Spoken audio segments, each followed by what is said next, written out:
चाहत दिखी तो उसने चाहत से पूछा, अनन्या कहाँ है? उसका ब्लड प्रेशर बढ़ गया था, वो बेहोश हो गई है, चाहत ने कहा और ड्राइवर सीट की तरफ बढ़ते हुए बोली, मुझे उसे हॉस्पिटल लेकर जाना पड़ेगा। इतने में अभिनव ने उसे रोका और कहा, तुम इनके साथ घर जाओ, मैं उसे हॉस्पिटल ले जाऊंगा। चाहत ने अभिनव की बात मानी और फिर पुलिस वालों की तरफ बढ़ने लगी। जो कुछ भी हुआ उसके बारे में चाहत ने पुलिस को स्टेटमेंट दिया और फिर उन्हीं के साथ घर जाने के लिए रवाना हो गई। इधर अभिनव भी अनन्या को हॉस्पिटल ले जाने के लिए निकल पड़ा था। इस बीच अभिनव ने राजीव और शर्मिला को भी फोन कर वो सब बता दिया जो अभी हुआ था। कुछ देर के बाद अभिनव अनन्या को लेकर हॉस्पिटल पहुंच चुका था। उसने उसे भर्ती करवा दिया था। इस बीच पुलिस भी अनन्या से मिलने और उसका बयान लेने के लिए वहां पहुंच गई थी। अभिनव अनन्या के प्राइवेट रूम के बाहर बैठा दरवाजे की तरफ देख रहा था। उसकी आंखों में चिंता थी, लेकिन ये चिंता उसे अनन्या की नहीं बल्कि अपनी थी। उसने उन लोगों को जिस तरह से मारा था उससे अनन्या को अभिनव पर शक हो सकता था। ऐसे में वो भगवान से यही दुआ कर रहा था कि किसी तरह से अनन्या ने वो सब ना देखा हो जो अभिनव ने उन लड़कों के साथ किया था। जब अनन्या को होश आया तो डॉक्टर ने नर्स से कहा कि वो अभिनव को अंदर बुलवा ले, लेकिन अनन्या ने साफ मना कर दिया था। वो अभिनव से नहीं मिलना चाहती थी। इस बीच शर्मिला और राजीव भी हॉस्पिटल पहुंच चुके थे। जब वो दोनों अनन्या से मिलने के लिए उसके प्राइवेट रूम में दाखिल हो रहे थे तब अभिनव भी उनके पीछे अंदर चला आया था। जब वो तीनों अंदर पहुंचे तो उन्होंने देखा कि अनन्या रो रही थी। उसने रोते हुए कहा, मैं बहुत डर गई थी। मुझे लगा कि अब तो मैं गई।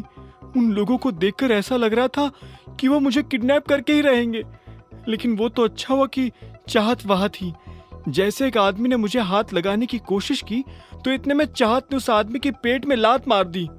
जब अनन्या ने उसकी जगह चाहत का नाम लिया तो अभिनव को अच्छा लगा।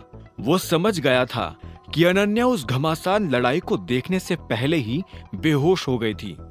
वो घबराहट में ये भी भूल गई थी कि उन लोगों को चाहत ने मारा था या अभिनव ने। अनन्या ने आगे कहा, मुझे नहीं पता उन लोगों ने हमें क्यों रोका। वो कह रहे थे कि कोई प्रिंस नाम का आदमी मर गया है, लेकिन मैं सच में किसी प्रिंस को नहीं जानती हूँ। वो कह रहे थे कि वो प्रिंस की मौत का बदला पूरे गुड़गांव से लेंगे। अभिनव अब तक समझ चुका था कि प्रिंस कौन है। ये वही आदमी था जो उस दिन जॉनी को मार रहा था। एक सेकेंड, तुम कह रही हो कि जब ईशान ने तुम्हारे ऊपर हमला किया तब अभिनव तुम्हारे साथ था? वो क्या कर रहा था? यह सवाल सुन अनन्या ने धीरे से अपनी नजर ऊपर उठाई और अभिनव को देखने लगी। एक पल के लिए दोनों ने एक दूसरे को देखा और आखिर में अनन्या ने कहा, ये कुछ नहीं कर रहा था। मुझे पुलिस ने बताया कि जब हमारे साथ ये सब हो रहा था तब ये गाड़ी के पीछे छुपा हुआ था। यह सुनते ही अभिनव का मुंह खुला का खुला रह गया था।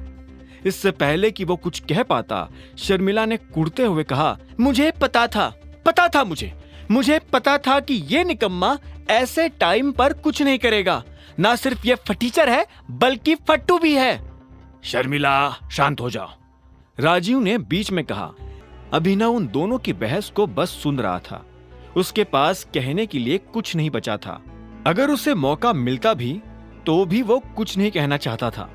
वो अनन्या के प्राइवेट रूम से बाहर निकला और फिर से कॉरिडोर में आ गया। जैसे वो कॉरिडोर में आया तो उसने देखा कि सामने से चाहत भी चली आ रही थी। जैसे उसने अभिनव को देखा तो बोली, अनन्या को होश आ गया? अभिनव ने हाँ में सिर हिला दिया। अभिनव का बुझा हुआ चेहरा देख चाहत की इच्छा हुई कि वो पहले अभिनव का हाल पूछे, लेकिन उसने अपने ख्याल को जाने दिया और खुद अनन्या के प्राइवेट रूम में चली गई। वो कुछ देर तक अंदर रही और उसके बाद बाहर आ गई। इधर अभिनव भी डॉक्टर से बात कर रहा था। डॉक्टर ने अभिनव से कहा, चिंता करने जैसा कुछ नहीं है, इन्हें बस पैनिक अटैक आया था। आप चाहे तो शाम तक इन्हें घर ले जा सकते हैं। थैंक यू डॉक्टर, अभिनव ने कहा और फिर से कॉरिडोर में लगी बेंच पर आकर बैठ गया। चाहत उसके बगल में आकर बैठी और बोली, तुम ठीक हो? अभिनव ने बिना चाहत को देखे बस हाँ में सिर हिला दिया और बोला, अनन्या कैसी है? डॉक्टर कह रहे थे कि हम उसे आज शाम को घर ले जा सकते हैं। मुझे नहीं लगता कि वो शाम तक रुकने वाली है। वो अभी के अभी घर जाना चाहती है। अभिनव ने फिर से हाँ में सिर हिला दिया। उसे इस चीज में भी कोई दिक्कत नहीं थी। दोनों कुछ पल के लिए चुप रहे। आखिर में चाहत ने गहरी सांस ली और बोली, तुमने अनन्या को इस बारे में कुछ बताया क्यों नहीं? यह सुनते ही अभिनव को झटका लगा। उसने चाहत को देखा और बोला, किस बारे में? आगे की कहानी जानने के लिए देखें अगला एपिसोड सिर्फ पॉकेट एफएम के YouTube चैनल पर, और द रिटर्न ऑफ टाइगर के सारे एपिसोड्स को सुनने के लिए डिस्क्रिप्शन में दी लिंक से डाउनलोड करें पॉकेट एफएम ऐप।